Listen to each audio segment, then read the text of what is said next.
Jakarta, CNN Indonesia. Saudara Sandiaga Uno merupakan pilihan terbaik yang ada, kata Prabowo Subianto saat mengenalkan Sandiaga Uno sebagai calon wakil presiden jelang Pilpres 2019 lalu. Prabowo Sandi memang pernah sangat mesra karena keduanya merupakan pasangan Capres-Cawapres pada Pilpres 2019. Terima kasih sudah klik video ini. Tapi jangan lupa guys, klik tombol subscribe karena subscribe itu gratis. Dengan subscribe kamu support channel ini terus untuk upload hampir setiap hari. Ingat, subscribe itu gratis, gak ada ruginya kamu klik tombol subscribe guys. Selamat menonton, enjoy. Jakarta, CNN Indonesia. Saudara Sandiaga Uno merupakan pilihan terbaik yang ada, kata Prabowo Subianto saat mengenalkan Sandiaga Uno sebagai calon wakil presiden jelang Pilpres 2019 lalu. Prabowo Sandi memang pernah sangat mesra karena keduanya merupakan pasangan Capres-Cawapres pada Pilpres 2019. Namun, mereka tak mujur. Pasangan ini kalah dari lawannya, Joko Widodo Maruf Amin. Prabowo Sandi hanya meraih 44,50% suara. Sementara Jokowi Maruf unggul 55,50%. Selepas Pilpres, peta perpolitikan di Indonesia berlangsung dinamis. Prabowo dan Sandiaga mengambil jalan yang berbeda. Prabowo memilih bergabung dan menjadi Menteri Pertahanan di Kabinet Indonesia Maju. Jokowi Maruf demi kepentingan nasional saya diminta masuk dan saya bilang oke, kata Prabowo Oktober 2019 lalu. Langkah Prabowo bergabung dengan Kabinet Jokowi kala itu sempat menuai kritik dan kekecewaan dari sebagian pendukungnya. Salah satunya, Persaudaraan Alumni, PA 212. Kelompok ini termasuk salah satu motor utama penggerak pendukung Prabowo Sandi di Pilpres 2019. Di sisi lain, Sandiaga memilih menjaga jarak dari kekuasaan. Meski demikian, Sandi masih kerap muncul untuk merespons isu-isu nasional. Prabowo tak ambil pusing dengan kekecewaan dan kritik para pendukungnya saat itu. Saya putuskan saat itu untuk mengambil langkah besar rekonsiliasi nasional dengan mengesampingkan kepentingan partai, perasaan pribadi dan segala sesuatu yang menjadi pikiran kita saat itu, kata Prabowo dalam sebuah video yang dipublikasi akun Twitter @Prabowo 22 April lalu. Menteri terbaik sikap Prabowo itu pun perlahan mulai berbuah manis. 1 tahun pemerintahan Jokowi berjalan, kerja Prabowo sebagai Menteri Pertahanan mulai mendapat sorotan. Dia menggerakkan sejumlah rencana dan program. Mulai dari rencana pembelian alat utama sistem pertahanan, alutsista, hingga menjadi komando dalam program lumbung pangan nasional, food estate, telah menyibukkan agenda keseharian Prabowo belakangan ini. Kerja-kerja tersebut pun mendapat pengakuan positif. Setidaknya berdasarkan hasil survei sejumlah lembaga yang menempatkan Prabowo sebagai menteri dengan kinerja terbaik di Kabinet Indonesia Maju. Hasil survei Indobarometer yang digelar 10-17 Oktober 2020 pun menunjukkan hampir 30% responden menyebut Prabowo sebagai menteri yang menunjukkan kinerja terbaik selama 1 tahun pemerintahan. Indobarometer mencatat ada 17 alasan publik dalam menilai kinerja Prabowo. Alasan paling populer adalah jiwa kepemimpinan yang bagus, 22,5%, keputusannya tegas dan lugas, 19,1%, serta mampu menjaga keamanan, 11%.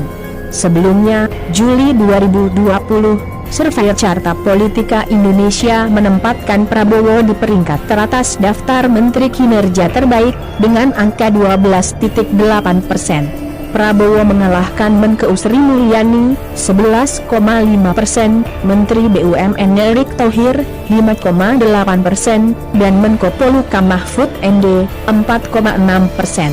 Sebulan kemudian, Agustus 2020, lembaga Akurat Poll menyebut Prabowo sebagai menteri dengan nilai terbaik di jajaran Kabinet Indonesia Maju berdasarkan survei pada 15-24 Juli 2020.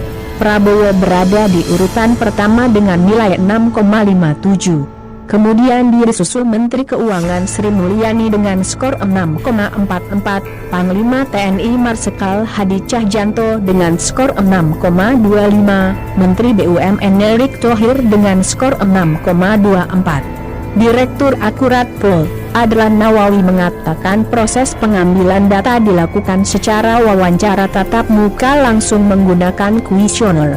Tak hanya soal kinerjanya sebagai menteri yang dipuji lembaga survei, Prabowo bahkan dinobatkan mendapat elektabilitas tertinggi sebagai calon presiden di Pilpres 2024 menurut hasil survei. Setidaknya ada 5 lembaga survei telah menyatakan bahwa Prabowo sebagai sosok dengan elektabilitas tertinggi jika berkompetisi di Pilpres 2024. Indobarometer pada Februari lalu mengatakan Prabowo adalah calon presiden terkuat dengan elektabilitas mencapai 22,5%. Selain itu, hasil survei yang dilakukan oleh lembaga Science Network menunjukkan Prabowo mendapatkan elektabilitas tertinggi yakni 18,7% Maret 2020. Bu Indonesia Research dan Consulting, elektabilitas 18,9% pada Juni 2020, Carta Politika 17,5% pada Juli 2020, dan Indikator Politik 16,2% pada Juli. Elektabilitas Sandiaga berbeda dengan Prabowo yang terbilang moncer. Eksistensi Sandiaga Uno usai Pilpres 2019 perlahan mulai memudar. Salah satu indikasinya adalah hasil survei terhadap Sandi. Elektabilitas Sandiaga pernah berada di urutan teratas pada survei yang dilakukan Science Network Januari 2020 lalu. Kala itu, Sandiaga mendapatkan elektabilitas sebesar 18,8%. Posisinya berada di posisi kedua setelah Prabowo. Namun, lambat laun elektabilitas Sandiaga cenderung menurun, setidaknya berdasarkan hasil survei yang dikeluarkan 4 lembaga. Indobarometer misalnya, pada Februari 2020 menyatakan elektabilitas Sandiaga hanya berkisar 8,1%. Posisinya berada di urutan 3 di bawah Prabowo dan Gubernur DKI Anies Baswedan. Lalu, survei Carta Politika dan Indikator Politik sama-sama menunjukkan elektabilitas Sandiaga terpental dari posisi 3 besar tokoh yang berpeluang menang di Pilpres 2024. Carta Politika yang melakukan survei pada Juli 2020 menunjukkan elektabilitas Sandiaga hanya 11,2%. Ia kalah dari Prabowo, Gubernur Jateng Ganjar Pranowo dan Anies Baswedan. Sementara survei Indikator Politik yang dilakukan Juli 2020 menunjukkan elektabilitas Sandiaga hanya 9,2%. Elektabilitasnya kalah dibanding Ganjar, Anies dan Prabowo di posisi 3 besar.